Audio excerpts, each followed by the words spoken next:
Hey, greetings. Welcome everybody. So glad to be here. So glad you all are here, following us, following the International Tracking Symposium. I love it. I mean, it's great. Listening to the expertise from all the speakers has been a blast, and coming together with all of you, celebrating tracking is pleasant, is so great. Thank you all for being here. Thank you all for making it happen. Well, okay, let's get started. Tracking past and today is topic of my talk, and I'd like to do a short look at traditional tracking from indigenous people, where tracking comes from, and talk a little bit about my personal history, how I learned to track, how I learned tracking, and then look at the relevance of tracking today, looking at the relevance of tracking for modern societies. So let's get started. Well, the relevance of tracking for past cultures, for indigenous cultures, is rather obvious for most people. It's understandable. As hunter-gatherers, we used to look at footprints, follow those footprints to find the animal and get the game for meat, for hunting. It was important, but not only meat, also for clothing. Tools, the bones used for tools. So there's a huge understanding of the incredible importance of tracking for hunter-gatherer societies. So then we all know that our modern society is different, and very few of us need to hunt for clothing and food anymore. So the question that I'm being asked quite often is, well then, why are you tracking? Isn't that a long gone thing? Like, you know a lot, but like, what do we need this for? And especially after publishing the book, media attention increased a little bit, and I've been asked the same question over and over again. People ask me, what's the relevance for our modern society? Hey, and I think we as trackers, we should have an answer for this, because we are asked this question. And so I started thinking about it. And I came up with basically 4 core reasons, and I bet there's many more. This is just the first brainstorming on this topic. And I'm really looking forward to hear your guys' thoughts and opinions on this. But let's get started. So 4 things. And for these 4 things, we need to look a little bit at my own background on how I learned tracking. And for that, it's important to see that when I got in contact with tracking first, I did not necessarily know that I was learning tracking. I was living in the wilderness in Wisconsin for a year, and 6 months of that year is a snow cover. Blanket of snow covers the ground, and during that time you see tracks everywhere. Well, and also it's cold in Wisconsin in the winter. And so what I used to do was I would follow these footprints. I would follow these footprints every day. And looking back at it, I have been following the footprints for 6 months almost every day. Well, because let's face it, in the winter it gets dark very soon, so the daylight times are short. So you get up, you get warm, you eat breakfast, you make a fire, and then you go to keep warm, you wander through the snow, you're hiking, and I've been looking at tracks all the time. And in the evenings, one of these traditional elders, one of these Native American elders would ask me, what did you see? And I'm telling him, hey, I found this track that I was really curious about, but I don't know who made it. Well, how did it look? Well, it had 4 toes and it has claws in front, and it was roughly this size. It's really cool. And he would say, well, were all tracks like that, or were there tracks in different shapes and different sizes? And I would wonder, and then think back of that moment and say, oh, you're right, some were broader in shape and others were more oval and a little smaller. And then he would ask, well, was there a 5th toe, or was it really exclusively 4 toes? And did you see more tracks? Can you tell how the animal was moving? And I did not pay attention to these things. I didn't know that you could look at that. And so I said, I don't know. And then the conversation ended as it always ended in the evening, him saying, well, I suggest you go back there tomorrow and you look again. Well, and there I went. In the morning, I got up, trying to find that spot again, looking for the tracks again. And many times I found some answers and, of course, more questions. And in the evening, back at the campfire, I would tell him the story. And he would ask questions again. And again, there were questions that I could answer, and I would feel great about knowing now, hey, I can actually see there's the big front, like a big footprint, and then in front of that there's a smaller, more elongated footprint, and then this pattern is alternating on the right side, and then in front on the left side, and in front on the right side, but I didn't know what it means. And I still didn't know the idea of the animal. So the conversation ends with some questions that I hadn't asked before and I did not know the answers for. And then it would end with, well, I suggest you go and look again. And next morning, sure enough, I would go and look again. And like this is almost 20 years ago now, and when I look back at it, I can acknowledge today, I couldn't back in the day. Back in the day it was frustrating most of the time, but I was also so curious about these things. And so I kept looking. And nowadays I realize that through these questions, through being asked ever expanding questions, and through me always going back, many different things happened within my system. Well, one was I continuously got sensory input on that area, from the snow in different conditions, from the weather in different conditions, from the tracks in different shapes. I saw these tracks in melting snow. I saw these tracks in crusted snow. I saw these tracks in fresh powdery snow. I saw these tracks in all kinds of different snow. And of course, today, if I'm seeing a track, I'm not disturbed by the shape looking a little different just because of higher moisture in the substrate, for example.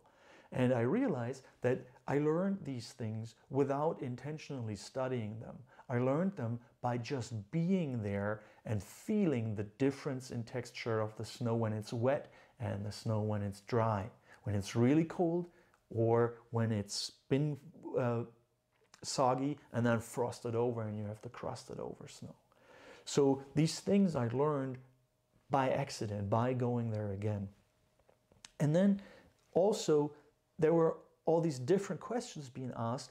I now have these, what happened was that my awareness expanded into all the things I could pay attention to, all these little details. Oh, I didn't know I should look for a fifth toe. Oh, I didn't know that the length of the claws has a relevance, or that the exact shape of the metacarpal pad has a relevance. I didn't know to pay attention to these things, so I didn't.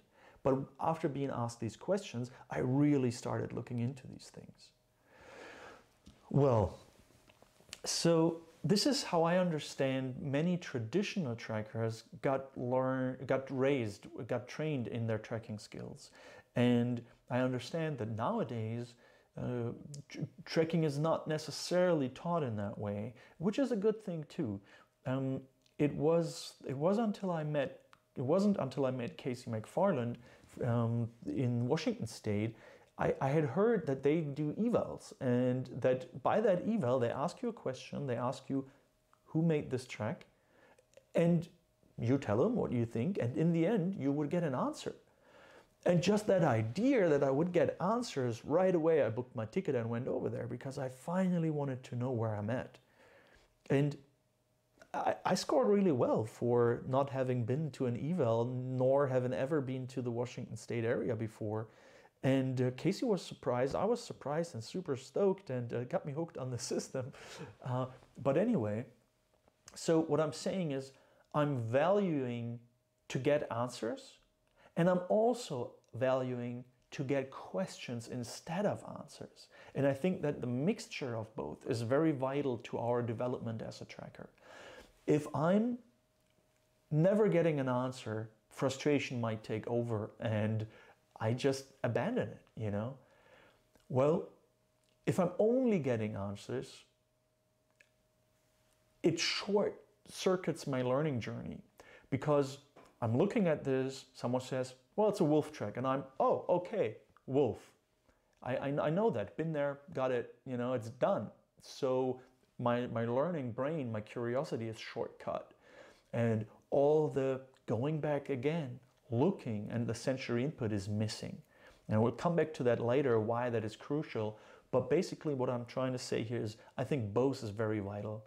It is important, an answer here and there to feed the curiosity of the student, and then more questions that help expanding the awareness into ever more complex scenarios, into ever more complex and more connected details of things. Well, let's take that in for a moment and see where am I going with this now. So when I went to South Africa, I learned trekking in a very different way. I learned trekking with a more direct frontal teacher approach. It's like, this is a hyena because of these awkward shaped toes, and this is a giraffe because blah, blah, blah, blah, blah. And honestly, I forgot a lot of that. It was great. It was great to learn that much, and I forgot a lot. What I remember is the feelings that I had when I was in South Africa, the wind, the difference in the sand compared to the snow I knew, and just all these things I absorbed. The sensory input experiences is important for my memory. And the details that I only got explained and then asked in the test are kind of gone. So I want to talk about one of my mentors before I try to bring something bigger across here, and that is, his name's Tony Kemnitz. Well, Tony has worked for the CIA for more than 40 years of his life, and he's in his late 80s now, and he has trained trackers for the CIA. And back in the days when Tony was working, tracking was still pretty old school, rather than all these tech gizmos that police work is using today for track records. And he's a master tracker. He's been great, and I'm so pleased that I could learn from him. Well, so there were some things that were really important for Tony, and one was, don't rush over this. Take your time. Look at this. And then you would say, well, how long am I supposed to look at this track, Tony? And Tony would say, well, until it disappears through the wind and the weather. And I'm like, geez, dude, I have bills to pay, I have work to do, this is intense. And he says, well, that is how we learned to track age back in the days. We had nothing else to do. We didn't have jobs to make money. We had to hunt to get food. And so it made sense for us to sit here and watch at this track until the track in the sand, until the wind blows it away. And I remember him saying how they went down to the creek looking at the tracks, and their game that they played was trying to solve the riddle of who came first and whose ID is this track. And then what they would do is they would sit in a bush hidden, and they would just wait for the animals to come in dawn or in dusk, and they would see the direct animal as it's doing the tracks, and then the next morning they would go and look at the tracks, and that's how they learned tracking. So it's a very direct, very sensory experience.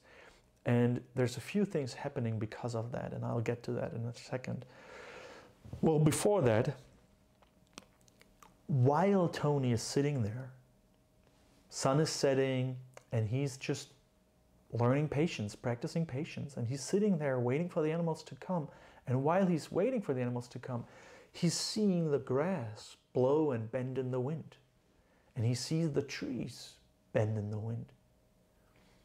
And at some point in our conversation, Tony says to me, do you know, at some point in my life, I had looked at trees bending in the wind so much that I could tell the difference of a tree with a porcupine in it or one without, by the way it was bending. And you can easily miss this sentence, but how many trees do you need to look at bending in the wind to detect that a porcupine is sitting in there by the difference in movement of the tree? Just think about that for a second. It's that awareness that does not come from learning trekking from a book. It comes from sitting there and spending time in nature with all your senses engaged, with being in the now, being in that moment, feeling the wind on your own skin, listening to the birds' calls. And so while this is happening, something is formed that I think is important. It's one of four main reasons why I think trekking is so valuable for our modern society. Well, one is, of course, it slows us down. Many are suffering stress diseases, leading up to even burnout. And the slow down, there's actually a slow down movement now. The slowing down is so healthy for us. And the sensual experience with it is great for our eyes, the different textures, the different depth. All that is great to see, and it does something to our eyes rather than staring at a screen all day with like the same distance.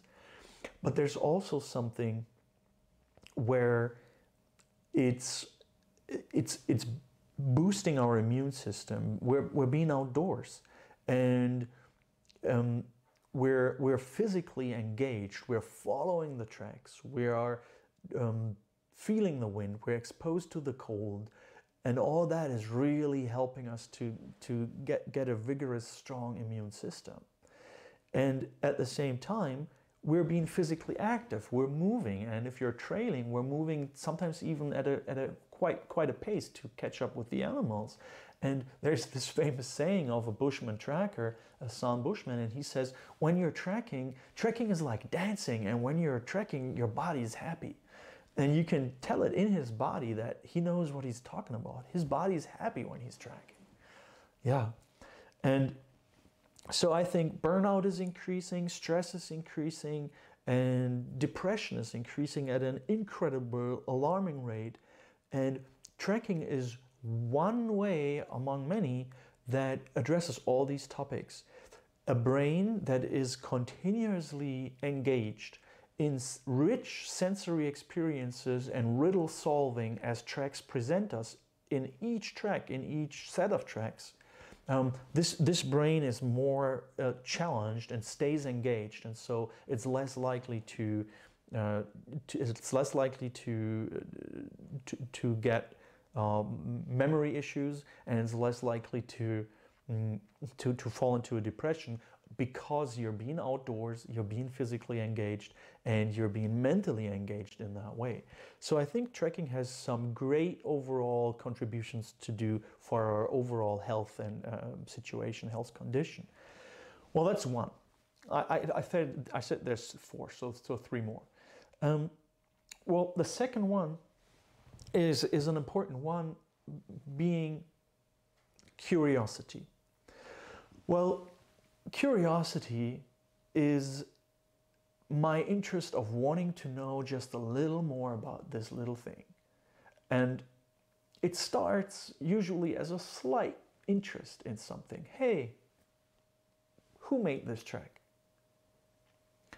And if attended to in a smart way, we can feed this curiosity like a fire, like we can feed it sticks, so that that little fire flame of curiosity gets bigger, and it gets a little bigger, and you feed it bigger sticks.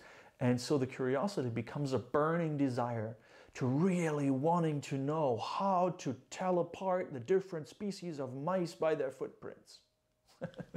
And it's like, it sounds weird, I know, but like suddenly you find yourself over ink sheets with 1 centimeter times, like 1 centimeter square of tracks of ink from mice, and you have all these measuring tools, and you measure all these weird distances because you want to figure it out. It's like it becomes your passion. And so there's a journey from curiosity to desire to like a burning passion for something that is a very healthy human journey. And Sir Ken Robinson has a great book on it. It's called Finding the Element, How Finding Your Passion Changes Everything. Great guy, I really recommend his work. And he goes in detail, he goes into how crucial it is for our modern society to feed the curiosity in students. And working with students all across the country, that is what teachers are giving in their feedbacks. They say, hey, what are you doing with these students? We see something here. We see highly motivated, perseverant, and self-motivated, perseverant, and passionate youngsters who are trying to solve these riddles. This is what all of us love for having kids in school like this. So how do you do it? And I say basically, well, I'm not doing it. It's in the nature of tracking. Tracking does this to us. Is it because our brains are made to track? Or is it our brains are formed by tracking so much in the environment? Well, I don't know the answers to this, but I sure know that it works. I know that give someone a track and ask the right question in the right moment, and this person will develop a curiosity. And if you follow that curiosity over a longer time, lack of motivation, exhaustedness, being tired in the morning already, depression, these kind of things fall into the back, and what takes over is your curiosity, your interest, you wanting to know. You buy all kinds of books, you meet with other people, you go out, you follow the tracks, you want to know, you start a skull collection. Like all these things happen to you. And before you know it, your life is transformed, really. Like, I think that's not a too big thing to say. It's very practical. I observe it every day over the years. Like, we've mentored thousands of people now doing these things, and this is what we see what happens. And it starts with one footprint and the question, who made this? And the next question, what was the gate this animal was moving in? And then you start following. And so curiosity can become passion. And this is great. This is very healthy for someone. Someone following his passion, usually healthier than someone who is not. So that was my second point. The third point here is already mentioned a little bit, but I want to flesh it out a little more, and that is connection. So from my perspective, there's a difference between connection and information. And if I want to know who made this track and I'm getting the answer, this is made by a wolf right away, I have that info and I move on. And so the connection isn't fostered in the best way. It's shortcut in some way because I already know the answer and I stop learning. I already started saying that. So what do I mean by connection is there's all these different connections that are made to the land, to the weather, to the cold, to the plants that maybe got eaten by the animal, to the substrate, by being sensory engaged time and time again. And what happens, and this is the Tony picture of watching the grass bend in the wind, is I'm starting to have all these external experiences internalized by the intense sensory experience that tracking is. And because of that, I can relive these stories kind of in my mind's eye, and I have an emotional understanding for the situation. Like, for example, winter, moisty, cold, sun comes up, and it's the first time this sun comes up after 2 days. Well, I know where I have to find my cat. You know, it's like I don't need to think about it. She's there in that southern exposure spot, a little bit above the ground, where she's hidden and enjoying the warmth. And yeah, it's just clear to me, being out there myself, knowing how it feels to be there and having slept out there. So it's very direct. Well, the other thing is that these internalized experiences lead to a richness. It's so many people tell me that they do not feel connected with the odds and ends, the meanings of their lives sometimes. They're just following through the office routines, and when they come out to track, they start looking so vital and so happy, and they're like, this makes sense, it feels so good. And it's really hard to explain, but it's is so clear what I'm talking about when you've been there, when you've been out in the sun trekking, following the animals. So it's the external becomes part of your internal through the sensory experience, through the cells that fire together, that wire together, and so your life is enriched by the connection. This is what I'm saying. And then information follows naturally. We all know that a girl that loves horses and she wants to spend every day with horses, and she cleans the stables from the horses, she combs the horses' hair, she rides the horses, she feeds the horses, just whatever she thinks and does is about horses. Well, guess what? If a test about horses comes up in school, this girl will do pretty well about horse tests, pretty easily. The information follows the connection. If the connection is fostered, that the connection establishing can happen over and over again. And that's just my past, how I learned trekking without knowing what I learned, just through being these 6 months out there and observing and being engaged in these situations. So I think that connection today is a huge missing component for human health. And trekking can deliver that. Trekking delivers it in a great way. And there's my link to point number 4. Point number 4 is a short one, don't worry. It's as important as the others, but I can make it short. And this is environmental. Through trekking, we're increasing our awareness of our environment because we're there. We know this fox, and we know this tree, and we know this fox likes to sleep by this tree trunk. Well, so it's a direct increased awareness of the environment. And as Mark Elbrook says so brilliantly, you cannot increase your awareness for the environment without increasing your awareness in general.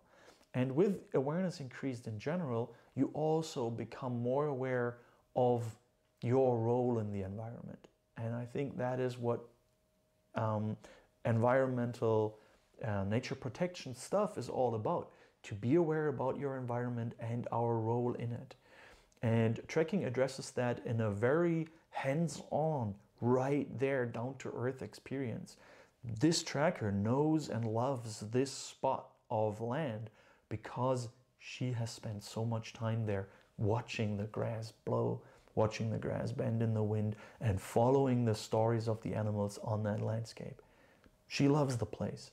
And if it comes down to making decisions, someone who's connected and loves a place, connected to a place and loves the place, will make different decisions regarding that ecosystem than someone who does lack these connections. I mean, that's as obvious as it can be. Well, so to summarize, it's our health, our boosted immune system, it's our curiosity journey going from slight interest to burning passion of wanting to know. It's our connection, the richness that it gives us, and it's our environmental awareness and the increased consciousness for the environment that we live in. And all these 4 things together, I think, really show how much of a modern society relevance trekking has. Because I know nothing else that, I mean, not saying that there isn't nothing else, but I don't know anything else that delivers these 4 important things in such a well-refined, combined way together. And I think it is important that us as trackers, this is what we're bringing to the table. The science is important, and the monitoring and the computer tech is important. All this makes working together over the globe so much easier. And there's something that you cannot learn from books that I've addressed here, touched on here, that trackers bring to the table, and it helps in decision making. And I think it's very vital to know this, to remember that this is part of our skill set. Well, I guess this is basically it. Yeah, I thank you all for listening. I hope you enjoyed the talk, and I wish you a wonderful, great time with the rest of the ITS, and looking forward to see you in the field soon. Bye. Hey, keep tracking.